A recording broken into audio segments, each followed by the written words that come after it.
मेरे प्यारे बच्चों, नमस्कार। आज मैं आप लोगों को ए लेटर टू गॉड का तीसरा पार्ट समझाने जा रहा हूँ। आप लोग ध्यान देकर कैसे समझने की कोशिश करें। वास्तव में एक चाहत ज़रूर है कि हमारे बच्चे पढ़ें, मेहनत करें और अपने जीवन को बदलें।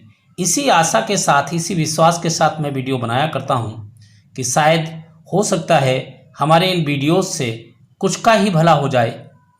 जितना भला हो जाएगा वो हमारे एक पुण्य के रूप में आगे मुझे प्राप्त होगा, ये मुझे विश्वास है।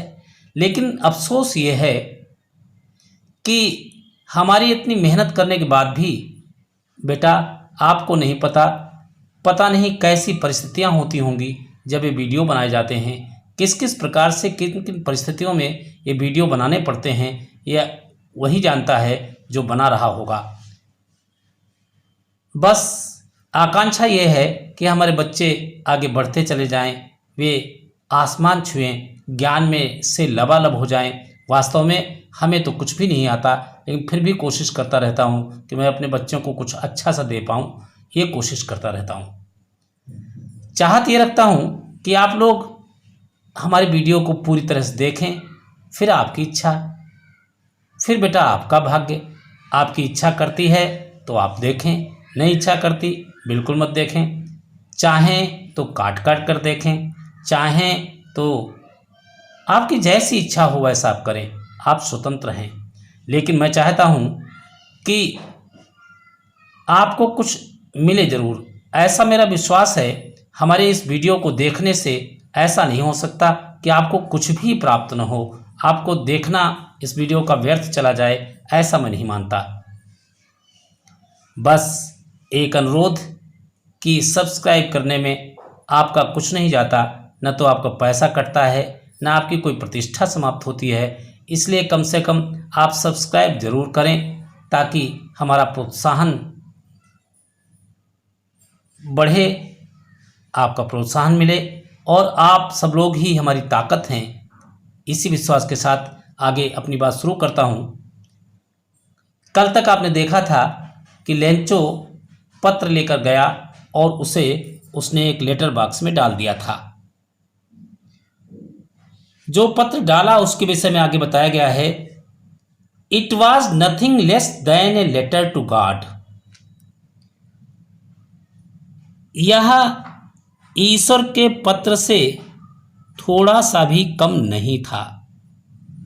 देखें, it was nothing, past tense है, लेस कम, यह थोड़ा सा भी कम नहीं था।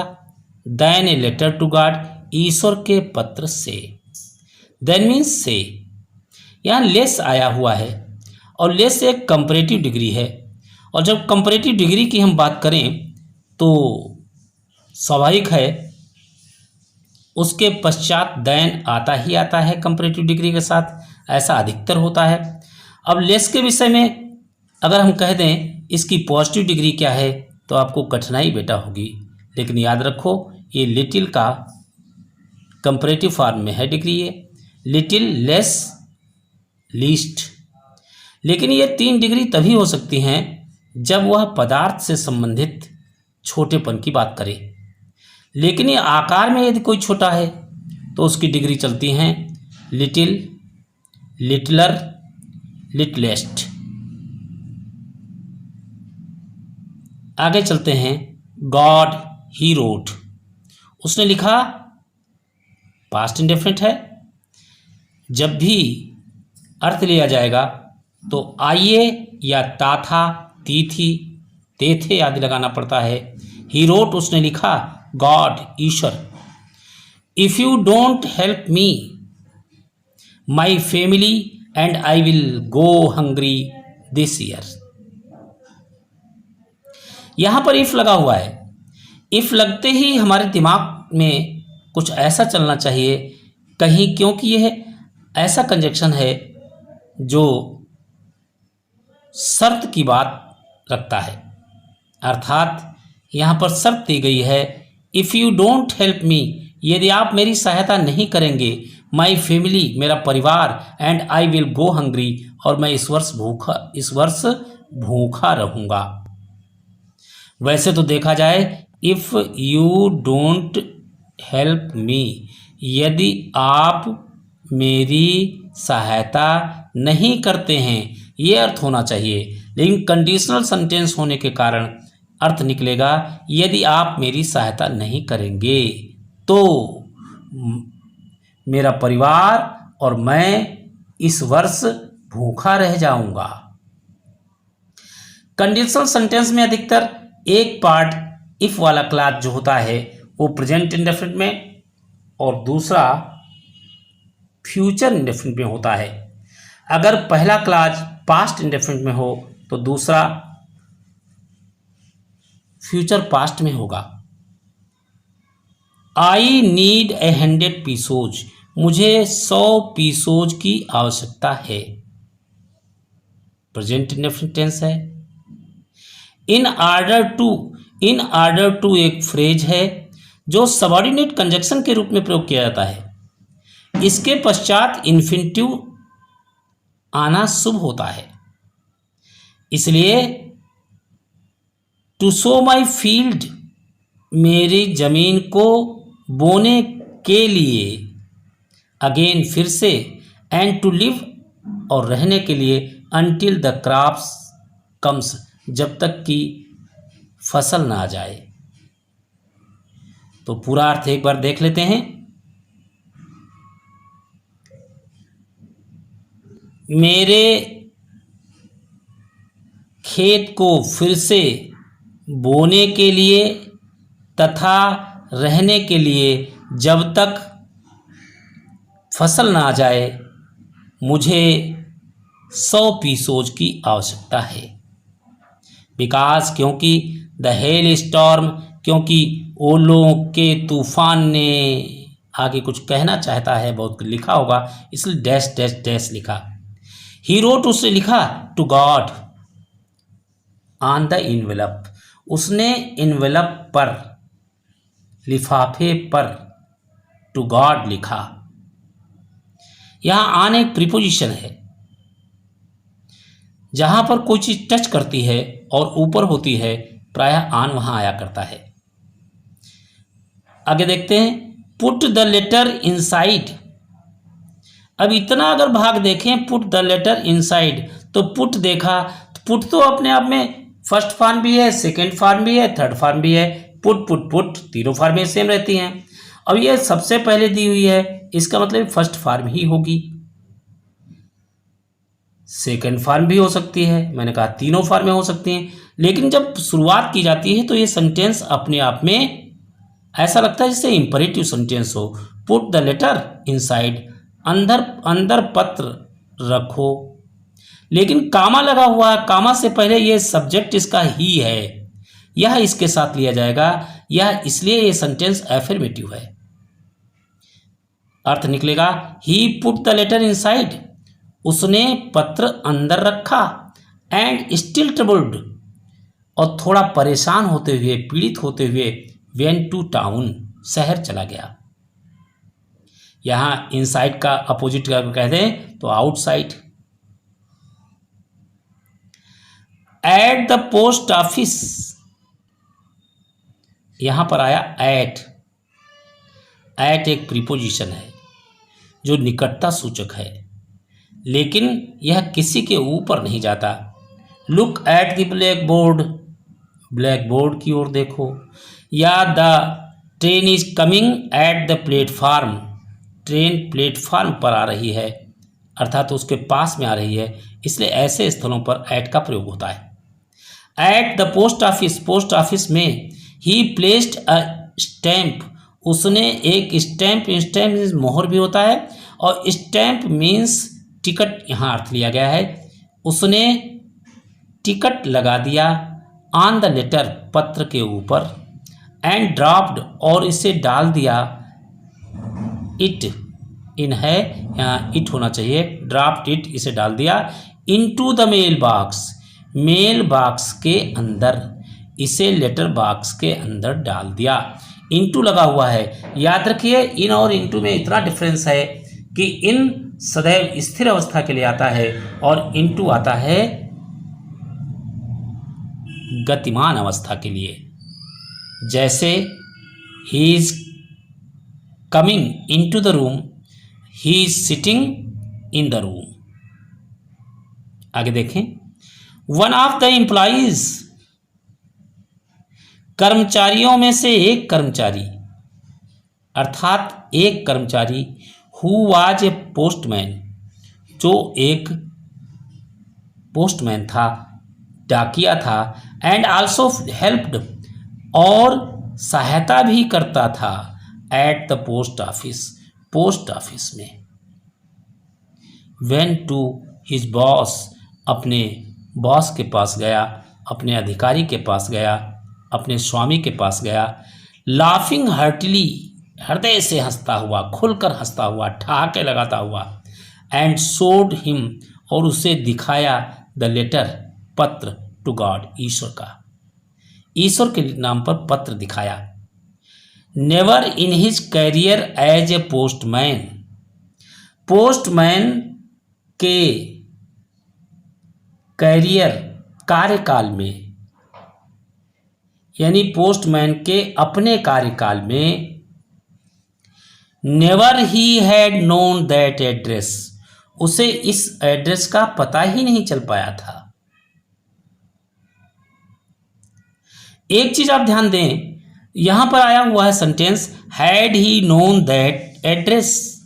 ये सेंटेंस ऐसा लगता है जैसे इंट्रोगेटिव फॉर्म में हो, लेकिन याद रखिए जब नो सूनर देन और नेवर जैसे कंजक्शन के रूप में आते हैं तब वहां पर सेंटेंस को इन्वर्जन फॉर्म में लिखा जाता है, अर्थात सेंटेंस इंट्रोगेटिव फॉर्म में होता है लेकिन मार्क ऑफ इंट्रोगेशन नहीं लगा होता। The postmaster a fat amiable fellow, postmaster मोटा तगड़ा और मैत्रीपूर्ण स्वभाव वाला था। आल्सो ब्रोक आउट लाफिंग, उसकी भी हंसी छूट पड़ी। बट लेकिन ऑलमोस्ट प्रायः इमीडिएटली तुरंत ही टर्न सीरियस, वह गंभीर हो गया। एंड और टाइपिंग, अब यहाँ पर फिर आ गया टाइपिंग, सोचने वाली बात है क्या होगा, तो ये प्रेजेंट पार्टिसिपल है। टाइपिंग, ठप्पा लगाते हुए, द लेटर, पत्रों पर, ऑन हिज डेस्क, अपनी डेस्क पर, अपनी डेस्क के ऊपर पत्रों पर ठप्पा लगाते हुए, कमेंटेड, उसने टिप्पणी की। व्हाट फेथ, कैसा विश्वास, आई विश, मेरी इच्छा है, I had the faith of the man, मैं व्यक्ति का विश्वास बनाए रखूं। हु रोट दिस लेटर, जिसने यह पत्र लिखा। Starting up a correspondence with God, जिसने ईश्वर के साथ पत्राचार प्रारंभ किया है। So in order to shake the writer's faith in God, इसलिए to shake the writer's faith in God, ईश्वर में लेखक की आस्था को डगमगाने के लिए। अब लेखक ने तो वहाँ पर विश्वास जताया, इसलिए सेंटेंस गलत है। होना क्या चाहिए, so in order not to shake the writer's faith in God, इसलिए ईश्वर के प्रति लेखक का विश्वास कम न हो, अर्थात वह डगमगाए नहीं, इसलिए post master came up with an idea, post master एक विचार के साथ, केम अप आ गया या योजना के साथ आया। आंसर द लेटर, पत्र का उत्तर दो, पत्र का उत्तर दिया जाए। But when he opened it, लेकिन जैसे ही ओपेंड इट, पास्ट इंडेफिनिट है, उसने इसे खोला। अब यहाँ बट की बात करें तो ये कोऑर्डिनेट कंजक्शन है, जो आप आगे चलकर पढ़ेंगे फर्स्ट ईयर इंटर में। इट वॉज एविडेंट, यह स्पष्ट था, लेकिन जब उसने इसे खोला यह स्पष्ट था दैट की टू आंसर इट, इसका उत्तर देने को he needed something more than goodwill ink and paper, उसे कागज, स्याही और सद्भाव के शब्दों की अपेक्षा उसे कुछ और अधिक की आवश्यकता थी। But he stuck to his resolution, लेकिन ही स्टक, उसने स्टिक से बना है स्टक, चिपका दिया, तय कर दिया, टू हिज रिजोल्यूशन, अपने निर्णय को, उसने अपना निर्णय दे दिया। ही आस्क्ड फॉर मनी, उसने धन के लिए कहा, फ्रॉम हिज एम्प्लॉइज, अपने कर्मचारियों से। ही हिमसेल्फ गेव, उसने स्वयं दिया, पार्ट ऑफ हिज सैलरी, अपने वेतन का भाग। एंड सेवरल फ्रेंड्स, और कई मित्रों ने, ऑफ हिज, उसके कई मित्रों ने, वर ओब्लाइज्ड, उपकृत हो गए थे, टू गिव, दे करके, समथिंग, कुछ न कुछ, for an act of charity, उस पुण्य के काम में कुछ न कुछ देकर उसके और दोस्त भी, कई दोस्त भी उपकृत हो गए थे, उन्होंने उपकार कर दिया था। इट वॉज इम्पॉसिबल, यह असंभव था, फॉर हिम, उसके लिए यह असंभव था, टू गैदर, इकट्ठा करना, टुगेदर, एक साथ, द 100 पीसोज, 100 पीसोज उसके लिए एक साथ इकट्ठा करना असंभव था। सो ही वॉज एबल, इसलिए वह सक्षम हो पाया, सफल हो पाया, समर्थ हो पाया, टू सेंड, भेजने में, द फार्मर, किसान को, इसलिए वो किसान को भेजने में सफल हो पाया, only a little more than half, आधे से कुछ अधिक ही भेजने में सफल हो पाया। He put the money in an envelope, he put, उसने रखा, द मनी, धन को, इन एन एनवेलप, एक लिफाफे में, एड्रेस्ड, पता लिखते हुए, टू लेंचो, लेंचो का, एंड विद देम, और उसी के साथ एक पत्र भी, containing only a single word, as a signature, God, जिसमें सिग्नेचर के रूप में, हस्ताक्षर के रूप में एकमात्र शब्द गॉड था। मेरे बच्चों, आज के लिए इतना ही, फिर मैं आपसे मिलता हूं, तब तक के लिए नमस्कार।